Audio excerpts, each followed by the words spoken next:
go. DocWhiteBeard. Welcome back, my good people. This is the first episode of Man About Harlem, okay, hip hop series. And right to my left, I have a hip hop pioneer, all right, legendary, okay, Silver Fox himself, Reggie Hobbs. That's how I got That's you. right. Come on now. Reginald Hobbs Jr. That's what's up. That's what's right. up. Named after my dad. You know what I mean? You know, I gotta admit, we go back a ways. We go back a ways. All right, we go back a ways. You know, he know my grandmama. He know my grandmama on my daddy's side. That's right. He know my mama. Right? Yeah. What's my mama's name? Miss Evelyn. There you go. There we right. go. Miss That's Evelyn. right. Okay. He I had to put the miss in front of it, as my mother taught me. I can't just say, no, I'm gonna say Miss Evelyn. Absolutely. As I know his mother. Yes, and love his mother, Miss Rose. Yes, man. Right? Yes, oh man, sir. she was best friends with my late grandmother. May she rest in peace. That's right, Miss Ann. Miss Ann Creighton. Right. Yes. But okay, so I got this gentleman here. We're going to talk about hip hop today, right? Because this is Men About Harlem hip hop series. And I'm from Harlem. From Harlem. Matter of fact, we are from Grant. Let's put that out there. 125th Street in Amsterdam, General Grant houses. You know what I mean? I'm 1315 Amsterdam. So big up to all my Grant family that's out there. 1315 Amsterdam, 430, 3170, 3150, all of that. Man, Grant. I see, you know, Grant is, of course, a piece of where I come from. Not from that small world, right? Yeah. Cameraman, my son back there. Yeah. He spends time right now at 1315, man. It's a small world. He come right back around. Yeah, it does. It does. Him and his girlriend, they, you know, she resides there. So. Okay, that's a beautiful thing. Right. 1315, man. I was 18A. That's right. I remember. Well, first we was 8C until, you know, we had some more family members come about. Then it's the 18th floor, so we could get a bigger apartment. Grand in the house. That's what's up. Yes, sir. So I got to tell you, right?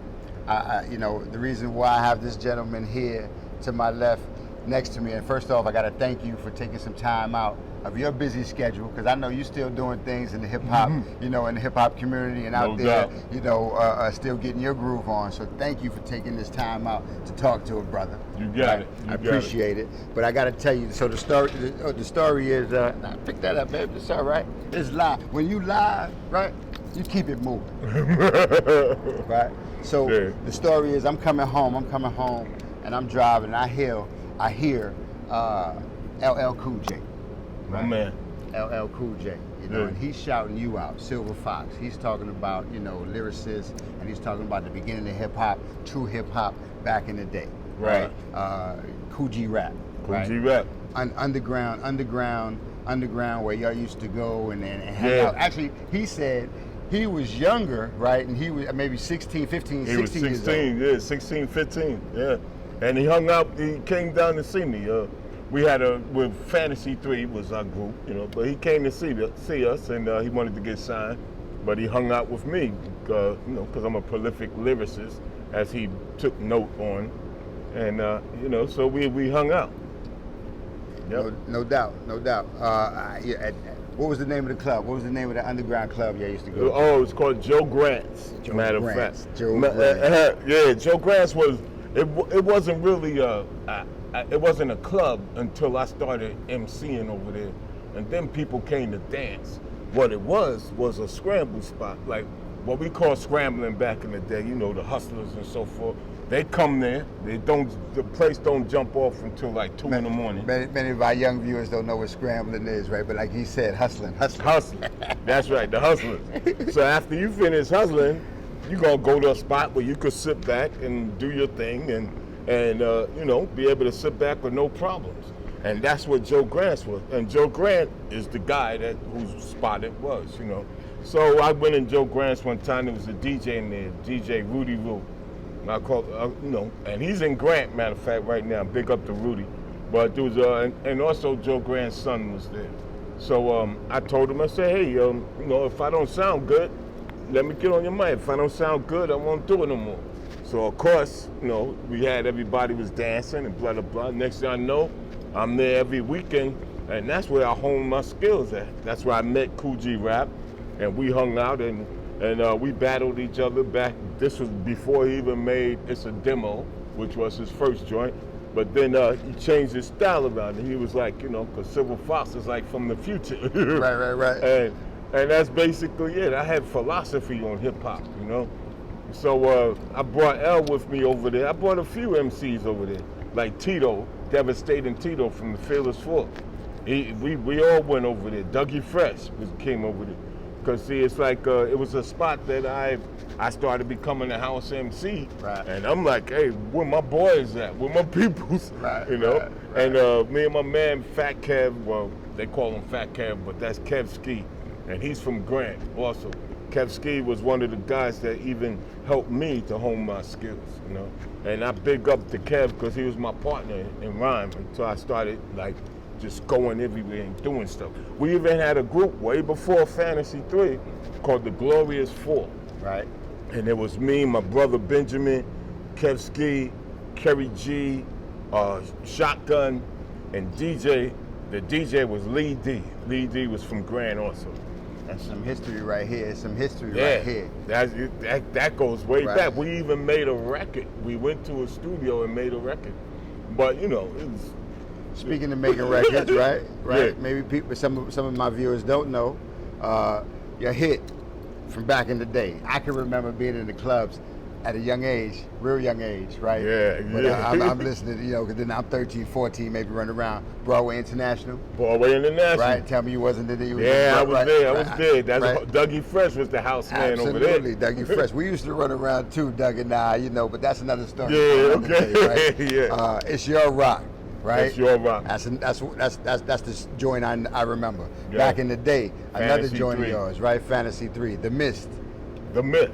Right. Now, The Mist was actually a joint that I did by myself. Right. Okay. Yeah. Okay. And that was, just to talk about how things are and to make some factuality in rap, Okay. Yeah. And the buck's still here about that one. The Buck's Still Here is a follow-up that I did in London, matter of fact. Because with Fantasy 3, we had 4 records.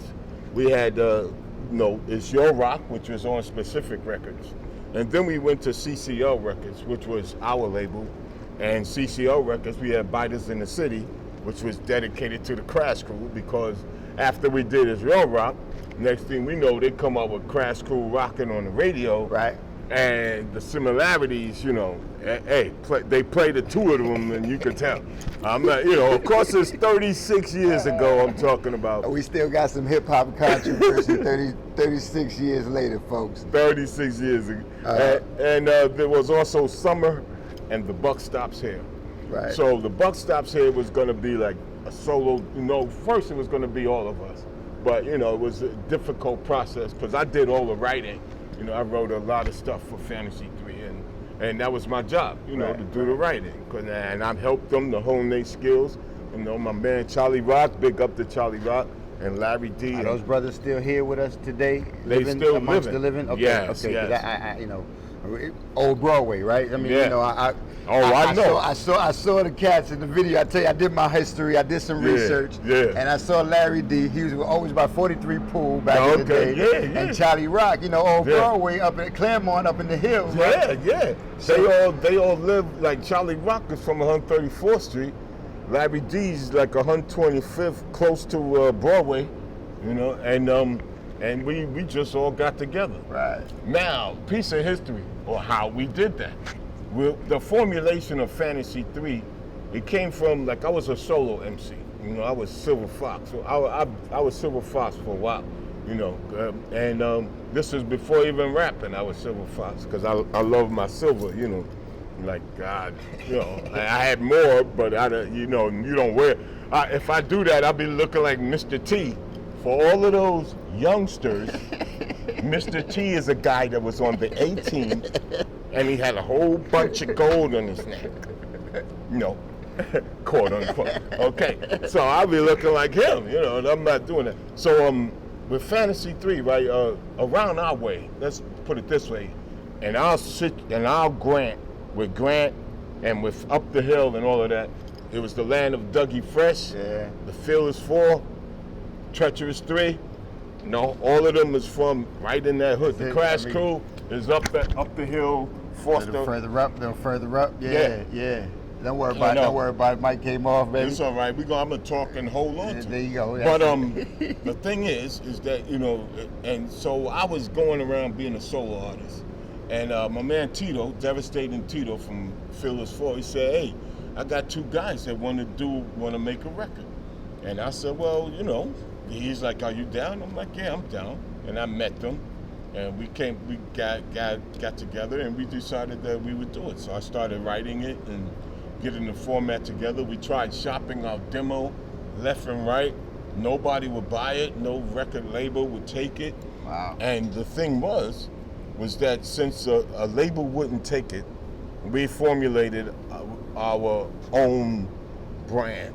We went to and the crew, Fantasy 3, I never liked the name. I didn't like that. Because the name Fantasy, I'm surrounded by treacherous and fearless and all other, Right. So fantasy.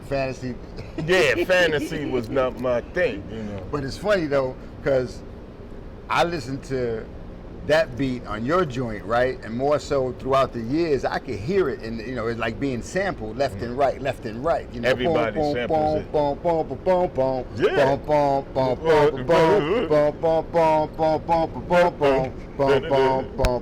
I remember that. That was a famous sample. Yes.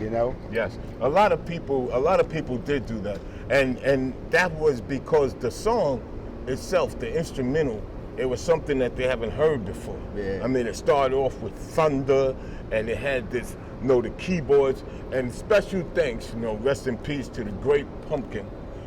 And Pumpkin was on Enjoy label. He did a lot of records for Harlem, for a lot of people. King of the Beat. Remember, there was a song called King of the Beat with Pumpkin and the All Stars. And then he did Treacherous 3 also. There's Super Rhyming, Treacherous 3. That was Pumpkin. Super Rhyme. That fast rhyming that they did when it was like from the south to the west, to go off with Spoonie G, and then boom, and that was Pumpkin. But okay, I digress. So Pumpkin. It's my word. Yeah.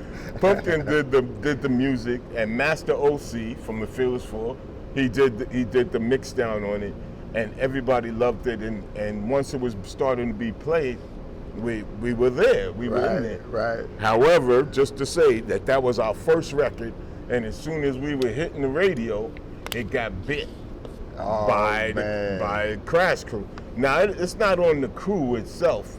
It's on the management. On the people's, right? It's on the people's. Right. Yeah. It's on Sugar Hill Records. I'm quite sure Sylvia Robinson. I'm quite sure we got so many stories like that, throughout the hip hop history, and it's unfortunate, that a lot of the pioneers, right, are not benefiting from hip hop today the way the new artists are benefiting from hip hop today, financially. Right. I mean, we're talking about financially, bottom line, because right now it's a whole different game, or even with branding and things of that nature, right? Right. But, we talked about Fantasy 3. That was leading into my next question, so I'm gonna jump right over that, right? Okay. And I'm gonna hit it with hip hop. And when did you realize hip hop was for you? At what age? Oh, wow. I don't know the age, but when I started, I was an old head in hip hop. I was like 18. For hip hop, that's old. Okay. I went to see DJ Hollywood, Eddie Chiba and the Chiba Crew, and there was a host of others, and this was in Columbia University. And I saw them do it, and I said, this is what I want to do. And when I saw the Fearless 4, because see, all these crews, they were there before me, but yet the thing is about what you do with what you have, And I saw, instead of yes, sure, you don't stop, instead of just straight, like I'm thinking metaphorically, like in metaphors and haiku and sonnets, and since I'm prolific with the English language, so I mean, there you go. my vocabulary was collegiate back in elementary school. So I started utilizing the things that I knew in poetry and sonnets and and haiku different, because with haiku, it's like a cadence. Right. And that cadence, if put to music, I was like, wow, I could put haiku to music. Now I could switch it up and put a sonnet, and like with a haiku is 5-7-5, and that's that cadence, 5-7-5. So I said this that. So I started doing stuff in hip hop. Right. And all the guys that I was around, like Special K from Treacherous 3, and I think it's thanks to T. Rock's brother. That's T. Rock's brother. Yeah. Right. That's some history. Special K. Yeah. I know a little bit. I'm not a hip hop historian per se, but I know a little bit. I got a little history under my belt. Yeah, you do. I grew up right with it, man. Grew up right with it. Once I felt hip hop, there was no turning back for me. There was no getting out of it. And thanks to OC, Master OC, because I was able to go to his house, and I'm sitting there with Special K from Treacherous 3, and with a few other cats, and there was a guy that played the bass, and we were sitting there, and we're talking about hip hop, because this is the beginning of hip hop, and we're talking about how it could change and how, and Devastating Tito, he was doing things with double entendres and again, now, for the Boricuas in the house. Yeah, for the Boricuas. Devastating Tito es mi hermano para siempre. You know what I mean? That's right. That's mi hermano. Puerto Rican folks. Tito was one of the first hip hop legends, in all honesty. Yeah. Again, and Ruby D. Rican. Yeah, man. Ruby D with Whipper Whippin' from the Fantastic Romantic 5. Okay. Yeah. So we go 18, right? That's the age, right? That's the age, right? So now, what would you say you've given back to hip hop, being the pioneer that you are? What have you given back to hip hop? I gave hip hop LL Cool J. I gave hip hop Cool J rap. I mean, these are the guys that saying, yo, Fox is, and me and L, we used to battle. We used to sit on the train. I'd take them up to state New York, and we would battle each other. We go to Joe Grant's, and we would battle each other. Right. I stopped battling him because he knew all my rhymes. He started saying my stuff. I was there, and this wasn't even during a battle that he's saying my rhymes. It's like while I'm in there and I'm ready to spit, and I'm saying stuff, then L will come in, yeah, put it in, and I'm saying yeah, put him. I'm like, he knows all my rhymes. He knows what I'm gonna say. It's like that's how. Cause we tight. I still got his number. I call him. We talk. There we go. So I'm gonna speak it into existence. Fox gonna get me an interview with LL. We're gonna talk. We're gonna see what's up. We're gonna hope and pray, right? That's that I what's can up. get that interview. We'll right? see what's up. There you go. But yeah, man. And so that's not the only thing that I gave back to hip hop. Right. With hip hop, it's legacies that you leave behind. It's like and to keep the culture right, to keep our culture pure, and not deviate from what I learned from the other legends. To not deviate from that and become something else. Right. However, with hip hop always changes. It changes when there's new 18-year-olds. It changed when my daughter was born, and she started coming up, and then there was all the. Then now I got a grandson, and when my grandson coming up, and now he's 18 years old, and this is his hip hop. Right. So it's like they don't know about the culture back then. Speaking of which, hip hop today. What are your thoughts about hip hop today? Well, my legend's gonna be mad at me, but I like some of it. I like a lot of it. I like some of it is good. Some of it is good. I like Gucci Mane. I'm just the old school head, man. I'm just the old school head. That's why I'm sitting here. Yeah. Legends, and I'm coming for some more legends. Yes, yes. We be back. But it's like the thing is that it's a market. It's not looked at as a culture. They're not doing things for the culture and making the culture. They're doing it for the money, and then following suit behind other people. There are so many Migos out there. The Migos come out, and then some, and Gucci Mane, and Migos, Future, they're in the same pigeon, the same ball, you know. Right. And then they get offspring. They got people that are just, because this is what they listening to. So they sitting there going, yeah, I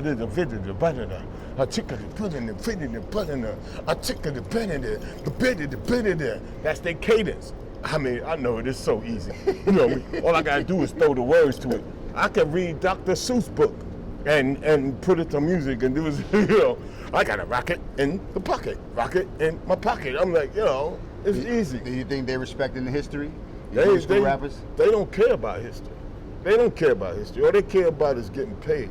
They care about what they're doing, you know? So, and then plus, they're getting tired of hearing about history. So, the thing is that there has to be someone that could speak to the hip-hop artists in a language that they can understand, you know? That speak to them and not be old, not be like, you know, yeah, OG, all right, okay, I hear you, man. Yeah, whatever, man. Just spark the L, man. Let's get you. Come on, man. Whatever. Well, you still got their ear.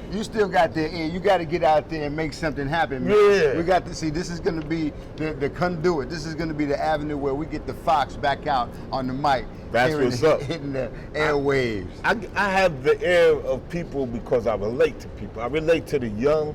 I relate to the old. And my music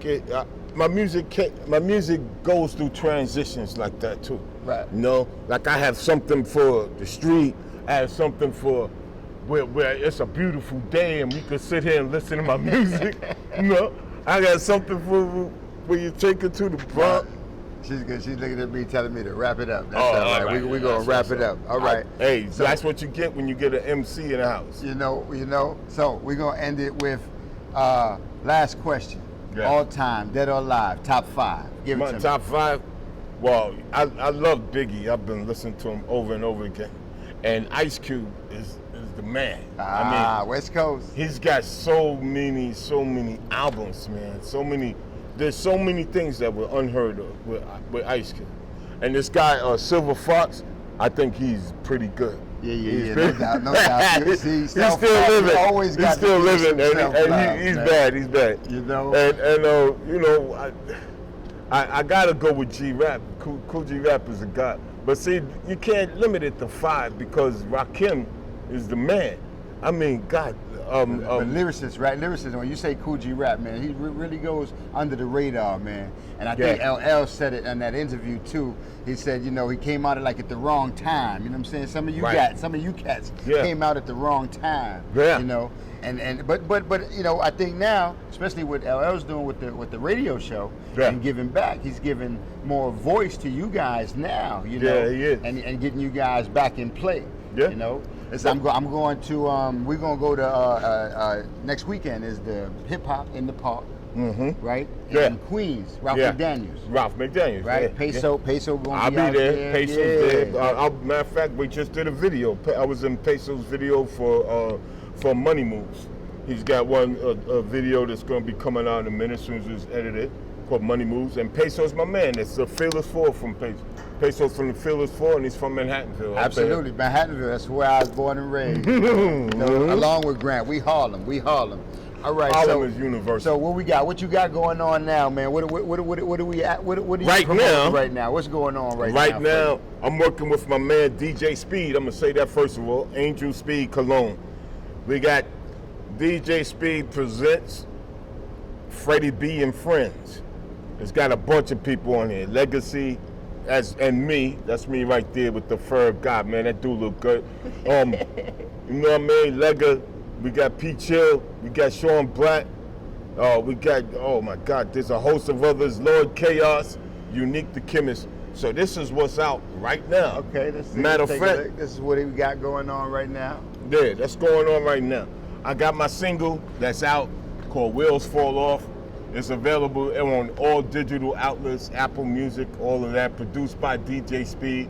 You can find that anywhere. Just go online, find it. I got my SoundCloud, Silver Fox Music US. Just Google that. That's all you gotta do is Google Silver Fox Music US. You're gonna see pages, interviews, this, that, the other, music, free downloads, all of that. I can't go into everything, because if I tell you everything, We gonna be here. We gonna We'll be be here here all all night. day. We'll be here all night. but I must give big up to Hip Hop Bebop Records in London that put me back on vinyl with the buck still here. Back on vinyl. Back on vinyl. It's in London. So Hip Hop Bebop Records, Clandestine, my man Sean Dowling. I gotta just say that. And there's another one called Back. And just in case y'all wanted to know what the brother looked like back in the day, I won't let you know. We gotta look it up. We gotta look it up. Yeah, Everybody gotta look it up. Just go to Silver Fox Music US. And I'm working on my album. It's gonna be out in in July. No, June, July, August, September. It'll be out in September. And it is yet to be it's unnamed, so it just is what it is. So I don't have a name for it yet. Maybe I'm gonna go through my social networks and get people to pick it. You know what I mean? Because I got 5 Facebook pages because it keep getting filled up with 5,000 people, which I don't know why Facebook limits me. Hey, well, So, that's what's up. But hey, that means he's a popular brother. yeah. Well, I thank you. I thank you, my brother. I thank you. Appreciate you. No I'm doubt. saying it's all love. This And is I Harlem appreciate love. all your people. This is Harlem Love. Harlem Love. DocWhiteBeard. We out. Man About Harlem. Man about Harlem. Hip Hop Series. Peace. Peace.